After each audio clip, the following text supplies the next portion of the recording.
વડોદરા જિલ્લા કલેક્ટરે અધિકારીઓને 31 મે પહેલા વડોદરા શહેર જિલ્લાની 12 કાંસને સાફ કરી દેવાના આદેશ આપ્યા હતા.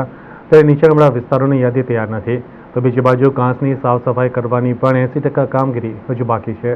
વડોદરામાં ચોમાસાની સિઝન શરૂ થાય તે પહેલા જ કલેક્ટરે ગત એપ્રિલ મહિનામાં સંકલન સમિતિની બેઠક બોલાવી હતી, જેમાં અધિકારીઓને 31 મે પહેલા વડોદરા શહેર જિલ્લાની 12 કાંસોને સાફ કરી દેવાના આદેશ આપ્યા હતા. જ્યાં નીચાણવાળા વિસ્તારની યાદી પણ તૈયાર કરવાના આદેશ કરાયા હતા, પરંતુ જમીની હકીકત કંઈક અલગ જ જોવા મળે છે. ઘોર નિંદ્રામાં સૂતેલા અધિકારીઓ નીચાણવાળા વિસ્તારોની યાદી તૈયાર નથી, તો કાંસની સાફ સફાઈ કરવાની 80% કામગીરી બાકી છે. ઘોર નિંદ્રામાં સૂતેલા અધિકારીઓ દ્વારા નીચાણવાળા વિસ્તારોની યાદી તૈયાર કરી નથી, તો કાંસની સાફ સફાઈ કરવાની 80%ની કામગીરી પણ હજુ બાકી છે. ગત વર્ષે જિલ્લામાં ભારે વરસાદના કારણે હેરાનગતિ ભોગવવી પડી હતી. આ વર્ષે પણ વરસાદ પડે અને પૂરની પરિસ્થિતિ સર્જાય અને નાગરિકોને જાનમાલનું નુકસાન થાય તેવું જવાબદાર કોણ તેના પ્રશ્નો પણ ઉઠ્યા છે.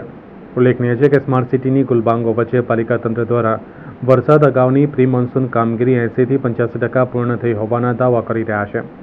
ત્યારે નીચાણવાળા વિસ્તારોની યાદી તૈયાર નથી, તો કાંસની સાફ સફાઈ કરવાની 80% કામગીરી પણ બાકી છે, જેના કારણે પાલિકા તંત્રની કામગીરી પર અનેક સવાલ ઉઠવા પામ્યા છે. ચોક્કસ ટકામાં એનું આકલન કરવું ડિફિકલ્ટ રહે છે, પરંતુ ચોક્કસપણે જે મહાનગરપાલિકા વિસ્તારમાં આવેલા કાંસની સફાઈ છે લગભગ પૂર્ણ થઈ ગઈ છે, અને એ સિવાયના જે નોટિફાઈડ કાંસ છે સ્ટેટ ઇરિગેશન ડિપાર્ટમેન્ટે લગભગ 70-80% જેવી કામગીરી પૂર્ણ કરી છે તેવા અહેવાલ છે, અને બાકીની કામગીરી પણ એ ખૂબ ઝડપથી પૂર્ણ કરી દેશે.